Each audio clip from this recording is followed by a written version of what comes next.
साथ दीपाली। उत्तर प्रदेश इन दिनों मानो क्राइम प्रदेश बन चुका है और सिस्टम यहां सड़ गया है।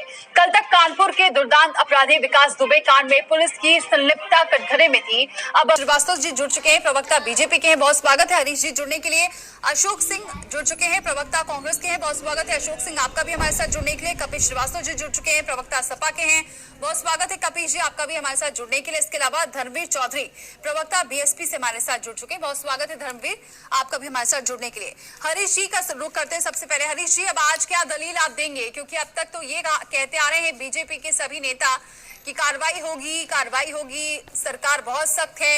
ऐसी देखिए, मसला ट्विटर पे या सामाजिक सोशल जो भी हमारी साइट्स है उस पर आवाज उठाना इसलिए जरूरी है कि हमारी आवाज कहीं ना कहीं से उठनी चाहिए और आनी चाहिए। हम सड़क से लेकर के और विधानसभा तक और विधानसभा से लेकर के संसद तक हम बिल्कुल लड़ाई लड़ने के लिए तैयार, लेकिन ये जो कोरोना की जो स्थिति है और जिस तरीके से हम लोगों को रोका जाता है, हमारे लोगों को निकलते ही गिरफ्तार कर लिया जाता है, ये इनको पहले सोचना चाहिए कि आप देश को और प्रदेश को किस दिशा में ले जाना चाहते। भाई, सबसे बड़ी चीज ये है कि जितना बड़ा क्राइम आज खुल करके सामने आ रहा है और कानपुर जो है वो क्रिमिनलपुर के रूप में तब्दील हो चुका है, पूरी तरीके से क्रिमिनल रूप में से तब्दील हो चुका है। जब योगी सरकार उत्तर प्रदेश में बनी थी तो उन्होंने एक वादा जनता से किया था कि हम जो है वो जीरो टॉलरेंस की नीति अपनाएंगे और भय मुक्त प्रदेश बनाएंगे, लेकिन उन्होंने किया क्या? जीरो टॉलरेंस तो रखा ही नहीं, भय युक्त प्रदेश बना दिया। और उनसे उम्मीद भी यही थी, जब आप अपने पार्टी के अंदर अपराधियों का संरक्षण करेंगे, जिसके मुख्यमंत्री जी पर खुद ही 302, 307 के मुलजिम हो और वो अपना केस खुद वापस ले रहे हो, जो भारतीय जनता पार्टी गृह राज्य मंत्री जिन पर बलात्कार का उत्पीड़न का आरोप था, उसमें पीड़िता जेल के अंदर है और वो खुलेआम घूम रहे हैं। सेंगर जैसे इनके विधायक, उस पर कोई कार्रवाई नहीं की गई जब तक कि वो सजायाफ्ता ना हो जाए, और वो बैठकर जेल से तारा तंत्र चलाते रहे और लोगों को कुचल के मारते रहे, किसी को जला के मारते रहे। ये सारी घटना सामने है। अभी आपने देखा होगा कि इंस्पेक्टर सुबोध के जो हत्यारे थे शिखर अग्रवाल, उन शिखर अग्रवाल को सम्मानित और महिमा मंडित करने का काम भारतीय जनता पार्टी ने अपने यहाँ पदाधिकारी बना करके किया था।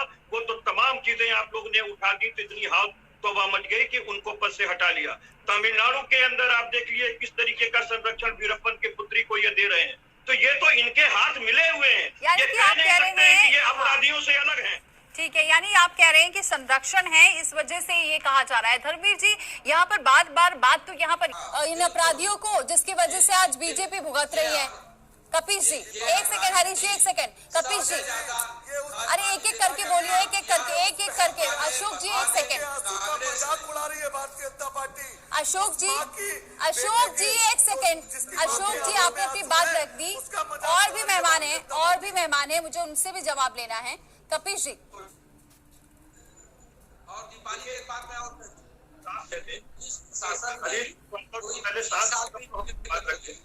ये पुलिस प्रशासन में जो इस सरकार को शर्मसार होना पड़ रहा है। कहीं न कहीं ये तो समझ में नहीं आ रहा है। बीजेपी में दोनों तरफ की बातें आनी चाहिए और सुनना चाहिए। अपराधी जो है जेल के अंदर मारे जाते हैं, कानून के रास्ते ठीक है, एक सेकंड मुझे आप कपिल जी के पास जाने दीजिए, एक सेकंड। रामल राज गुंडा राज की कल्पना लेकर के आए थे, ये महात्मा गांधी के हत्यारे हैं। धर्मवीर जी, अब आपने बात बोली, मुझे सभी मेहमानों के पास जाना है। एक सेकंड जरा आप लोग शांत होइए, एक बताती। देखिए दीपाली जी, मैं बहुत सीधी सी आपको एक बात कह रहा हूँ कि जो संजीत यादव का जो कत्ल किया गया है, इसमें कहीं ना कहीं से पुलिस जैसे कि दुबे के कांड में शामिल थी, इसमें भी शामिल। और कारण क्या है उसको हम आपको स्पष्ट कर देते हैं। इतना कमजोर केस उत्तर प्रदेश पुलिस ने बनाया है कि हम क्या आपको कहें। विधि की दृष्टि से अगर आप देखिए तो अभी लाश बरामद नहीं है। विधि की दृष्टि से देखिए, जो मुकदमे की संपत्ति होती है, जो रैंसम दिया गया वो बैग बरामद नहीं है, उसमें वो असली नोट बरामद नहीं है। और इनके पुलिस पहले से कहना शुरू करती है कि वो उसमें नकली नोट रखवाए थे, कोई इनके पुलिस और अथॉरिटी कहते हैं कि उसमें कपड़े रखवाए थे, तो कोई कहता है ईंटा पत्थर रखवाए थे। ये क्या जांच करेंगे? इतनी डिलेड एफआईआर की गई है, एफआईआर लिखवाने के लिए गए तो उसकी एफआईआर नहीं लिखी गई और वो काफी हफ्तों दौड़ता रहा, उसके बाद ये एफआईआर लिखी गई है। इतना ज्यादा डिलेड एफआईआर को किया गया। लाश की बरामदगी नहीं है, 302 कैसे शामिल कीजिए, कैसे साबित कीजिएगा? ये तो आपने जानबूझ करके 5 लोगों को गिरफ्तार कर लिया है। वो अगर असल कल्प्रिट भी होंगे तो वो जाकर के न्यायालय में मासूम बन जाएंगे और छूट जाएंगे। आपकी पुलिस केवल गुड वर्क करते हुए दिखाई देनी चाहती है और योगी सरकार ये बार बार समझ नहीं पा रही है कि कैसे पुलिस की गुड वर्किंग ली जाती है। आपने तो पुलिस को खुद ही अपराधी बना दिया है। कभी पुलिस वालों को अपराधी ठोक रहे हैं, कहीं अपराधी को पुलिस वाले ठोक रहे हैं। इन्वेस्टिगेशन खत्म हो चुकी है और फर्जी जो है वो एनकाउंटर हो रहे हैं। अच्छी पुलिसिंग लाइए। जो पुलिसिंग की पुरानी परिपाटी चली आ रही थी वो बुरी नहीं थी, उनके इक्विपमेंट्स आपको हायर करने चाहिए थे। समाजवादी पार्टी पे आप आरोप लगाते हैं, एनसीआरबी का आप आंकड़ा उठा करके देख लीजिए, 40% से ज्यादा हत्या, लूट, चलिए कपिल जी, मैं आंकड़ों पे नहीं जाऊंगी क्योंकि अभी आंकड़ों के जाल में फंसेंगे तो अभी वो भी 10 आंकड़े बताएंगे। इसलिए हरीश जी लेकिन अब इसका सरकार शुरुआत से लेकर अभी तक सख्ती वैसे ही बरत रही है, क्योंकि शुरुआत में जब सरकार आई थी तो देखा था ऑपरेशन मजनू चलाया गया था। अभी जो गाजियाबाद का मामला आया उसमें बेटियों की सुरक्षा का ही सवाल उठा। बाकी जो केसेस आते गए वो भी यही आते गए, कहीं पर अपहरण हो रहा है। तो आपकी सरकार इसी वजह से गई थी, यही कहकर कि यहाँ लॉ एंड ऑर्डर खराब हो चुका है, और इनके वादों का क्या फिर माना जाए? अभी हरीश जी आऊंगी मैं आपके पास, एक मिनट कपिल जी।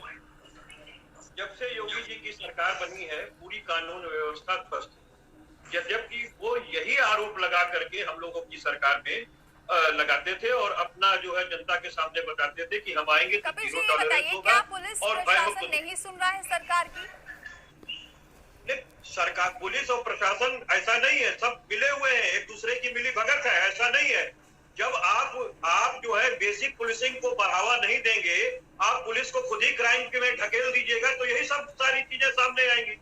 आप देखिए, अगर आपको वास्तव में काम करना था तो आप जो है जैसे लैला मजनू का इन्होंने एक रैकेट बना लिया था ना पुलिस वालों का, वो सब कहाँ चले गए? और 1090 जो हमारी समाजवादी सरकार ने दिया था इनको रिस्पॉन्स सिस्टम, अगर किसी हमारी पीड़िता बहनों के साथ अगर कोई कार्रवाई होती थी तो तुरंत ही उसके ऊपर पुलिस कार्रवाई कर। जी लगता है संपर्क कट गया है। अशोक सिंह जी, यहाँ पर अब आप लोग क्या कार्रवाई होती है और क्या इस जांच में अब वाकई पूरी निष्पक्षता के तहत यहाँ पर कार्रवाई होती है, जिम्मेदारी तय होती है? इसी उम्मीद के साथ बहुत बहुत शुक्रिया आप सभी मेहमानों का हमारे साथ इस चर्चा में शामिल होने के लिए। इसके साथ फिलहाल इतना ही, लेकिन खबरों का सिलसिला जारी।